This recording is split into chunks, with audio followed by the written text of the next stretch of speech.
दोस्तों, इस साल 2024 में चैत्र नवरात्रि 9 अप्रैल से शुरू हो रही है और इस दिन मंगलवार पड़ रहा है और नवरात्रि का समापन 17 अप्रैल को हो रहा है।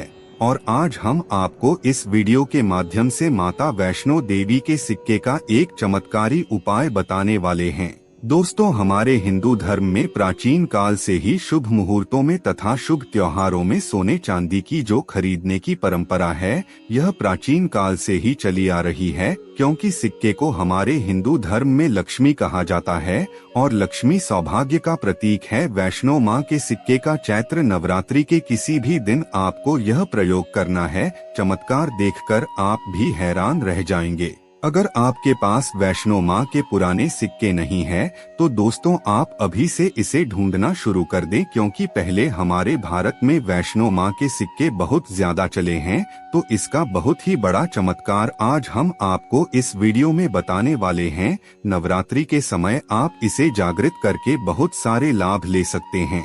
दोस्तों, अगर आपके पास और कोई दूसरा सिक्का है जिसमें वैष्णो माँ की छवि छपी है या फिर दुर्गा मैया जी की छवि छपी है, अर्थात उनके स्वरूप छपा है, या फिर लक्ष्मी जी का स्वरूप छपा है, तो यह आपके लिए हीरा साबित हो सकता है।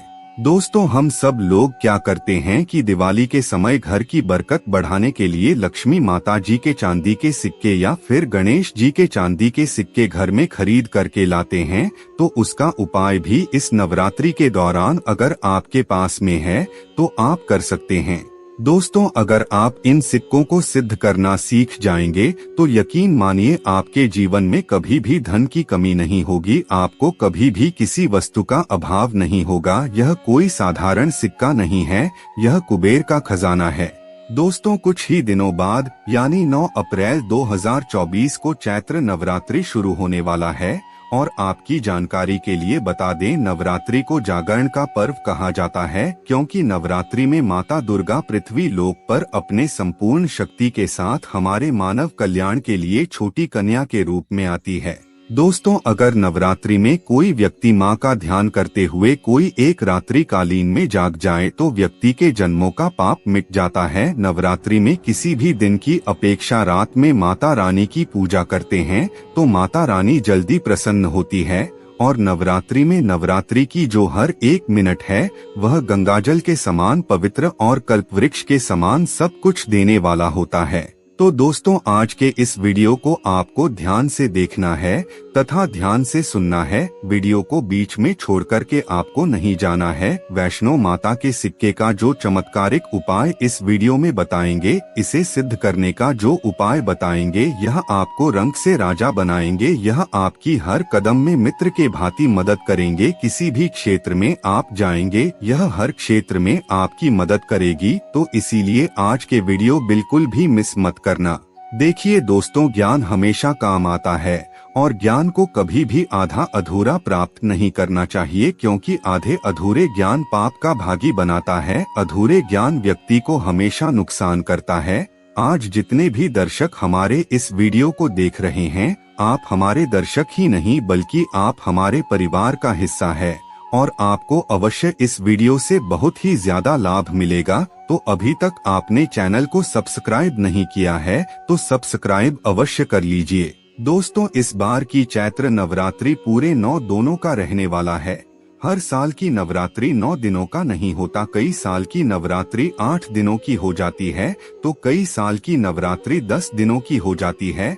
लेकिन एक खास बात यह है कि इस वर्ष चैत्र नवरात्रि पूरे 9 दिनों का रहने वाला है। अगर आप नवरात्रि में माता दुर्गा जी को प्रसन्न करना चाहते हैं तो नवरात्रि के किसी भी एक दिन रात्रि काल के समय में माता रानी को मोगरे के फूल अर्थात जो मोगरे के पुष्प आते हैं, उसे गजरा बना करके या माला बना करके माता को भेंट कर देना। इससे माता रानी बहुत प्रसन्न होती है।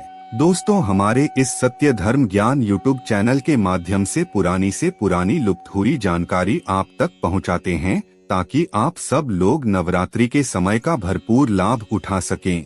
दोस्तों, कुछ लोग ऐसे होते हैं जो नवरात्रि में पूरा टाइम नहीं निकाल पाते, उन्हें वक्त नहीं मिल पाता, तो ऐसे में गजरा बना करके माता को चढ़ाएं। यह आपकी सभी मनोकामना केवल एक ही दिन के गजरा चढ़ाने से माता पूर्ण कर देती है।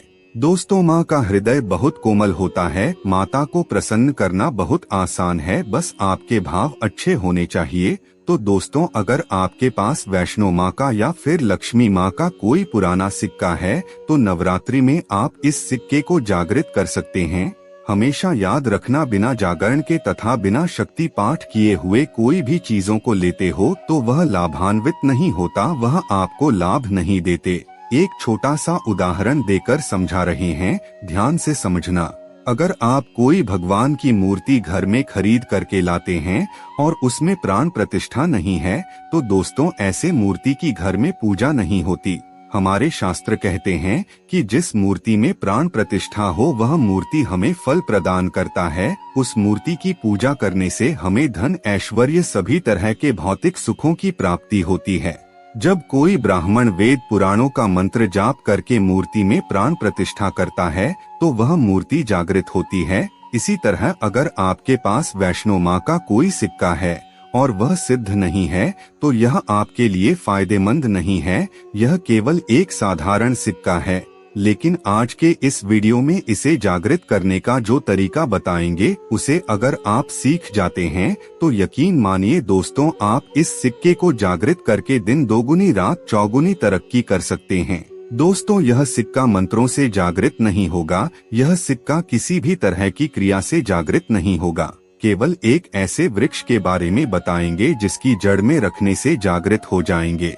दोस्तों, नवरात्रि के अगर 9 दिनों में आपको किसी भी दिन समय मिले तो नवरात्रि के किसी भी दिन 24 घंटे के लिए इस सिक्के को इस वृक्ष के जड़ के नीचे डाल देना है और इतना करने भर से यह सिक्का जागृत हो जाएगा। और जिस वृक्ष के बारे में बात कर रहे हैं वह है नीम का वृक्ष। जी हाँ दोस्तों, हमेशा याद रखना, जितनी भी दैवीय शक्ति होती हैं, माता दुर्गा के 9 स्वरूप हैं। माता दुर्गा के जो 51 शक्तिपीठ हैं, सबके जितने भी दैवीय शक्ति तथा संसार में समस्त दैवीय शक्तियाँ हैं, वह सब नीम के वृक्ष पर वास करती हैं।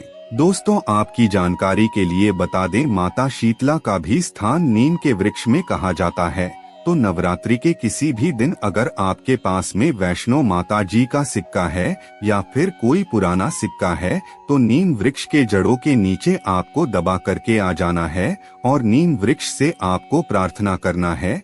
क्योंकि नीम वृक्ष में माता रानी का वास होता है तो यही प्रार्थना करना है कि हे नवदुर्गा माता, इस सिक्के को आप जागृत करें, मैं आपकी श्री चरणों में इसे छोड़ने आया हूँ।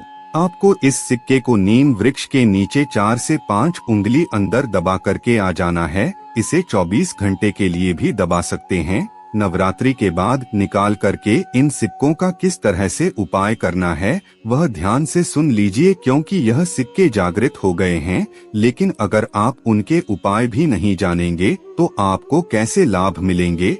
यह सिक्के जागृत हो जाएंगे तो इसका उपाय आप बहुत सारे कार्यों में कर सकते हैं। तो कौन से कार्यों में, आइए जानते हैं। दोस्तों, यह जानकारी बताने से पहले अभी तक आपने वीडियो को लाइक नहीं किया है तो वीडियो को लाइक कर दीजिए। और अगर आप भी चाहते हैं कि माता रानी आपके घर में प्रवेश करें, माता रानी आपके घर के सभी सदस्यों की मनोकामनाओं को पूरा करें, आपके घर में धन दौलत की वृद्धि करें, तो कमेंट बॉक्स में अभी लिख दीजिए जय माता दी। तो आइए जानते हैं नवरात्रि के बाद इस सिक्के का उपाय कैसे करना है। दोस्तों, आपको इस सिक्के को लॉकेट की तरह बनवाना है और इसे अपने गले में धारण करना है। और इसे धारण करने के बाद आप स्वयं देखेंगे कि आपके जीवन में बहुत ही ज्यादा चमत्कार होना शुरू हो जाएंगे। महंगे रत्न से भी ज्यादा आपको फायदे देंगे। मित्र की भांति यह आपके मार्गदर्शन करेंगे, अर्थात ऊर्जा रूप में हर क्षेत्र में आपकी मदद करेंगे। क्योंकि यह जागृत चीजें हमेशा कम समय में व्यक्ति को अधिक लाभ देते हैं। इसके अलावा अगर आप बिजनेस व्यापार करते हैं और इसे अपने धन रखने वाले स्थान में रखते हैं तो यह जो सिक्का है वह आपका दिन दोगुनी रात चौगुनी तरक्की कराने का काम करता है, क्योंकि यह स्वयं जागृत होता है। जिस तरह चुंबक लोहे को अपनी तरफ आकर्षित करता है, ठीक उसी प्रकार इसे अपने दुकान के धन रखने वाले स्थान में रखते हैं तो यह जितने भी ग्राहक हैं उसे आकर्षित करता है और यह लक्ष्मी रूपी धन को अपनी तरफ आकर्षित करता है। तो इससे आप ज्यादा से ज्यादा उन्नति करते हैं। इसके अलावा अगर आप इसे अपने धन रखने वाले स्थान में या अपने पर्स में रखते हैं तो जब तक यह सिक्के आपके पर्स में रहेंगे तो दोस्तों कभी भी आपको धन दौलत वैभव की कमी नहीं होगी। हमेशा आपके पास धन दौलत आता रहेगा, कहीं ना कहीं से आपको पैसा मिलता ही रहेगा। आप अपने जीवन में बहुत ज्यादा उन्नति करेंगे। इसीलिए इस प्राचीन उपाय को नवरात्रि के दौरान जरूर कीजिए। मित्रों, आज की वीडियो में बस इतना ही। फिर मिलते हैं किसी नई जानकारी के साथ। तब तक के लिए धन्यवाद।